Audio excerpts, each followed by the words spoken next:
আচ্ছা বিলাল ভাই, আপনি তো বাংলাদেশের খেলা খুব পছন্দ করেন, আমিও পছন্দ করি মোটামুটি। তো বাংলাদেশের খেলা সম্পর্কে আপনার কেমন লাগে এখন বর্তমানে? বর্তমান খুব ভালো লাগে না। আমাদের খেলার কোনো ধরন ঠিক নেই। আহ, ওই খেলা কালকে যে খেলা খেলছে না হচ্ছে গরুর ঘাস কাটানো ভালো করে।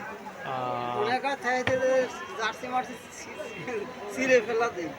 কারণ হচ্ছে শলাগের খেলা ভালো না, এক ম্যাচ ভালো খেললে 3 ম্যাচই খারাপ খেলে। কিছু কিছু খেলে দলের বাইরে রাখা উচিত। যেমন জাকির আলী অনেক, তৌহিদ হৃদয়, এরা তো নাজমুল হাসান শান্ত, এদের কোনো খেলার ধরন নাই।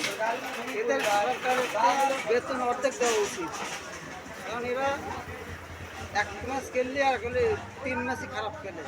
এর কারণে ওকে দলের বাইরে রাখা উচিত। যদি ও রাখে, গান যেদিন খারাপ করবি নিয়ম ওই মাসে অর্ধেক বেতন দেওয়া। হ্যাঁ, মনে করি এইভাবে দিলেই ওকে শাস্তিও হবে। সে- তাছাড়া সালাদের হয় না, গায়ে লাগে না সব কিছু। সেটাই আর কি আসলে। মনোযোগ দিয়ে ওরা খেলে না। বাংলাদেশ অন্যান্য রাষ্ট্রের মতো যদি বাংলাদেশের প্লেয়ারকে এরকম শাস্তি দিত তাহলে অবশ্যই ভালো খেলত। বাংলাদেশ তো ওদের কিছু বলে না, এর কারণে ওরা ইচ্ছা মতো সব কিছু করে। আচ্ছা আচ্ছা, মনোযোগ দিয়ে খেলাধুলা করে না ওরা।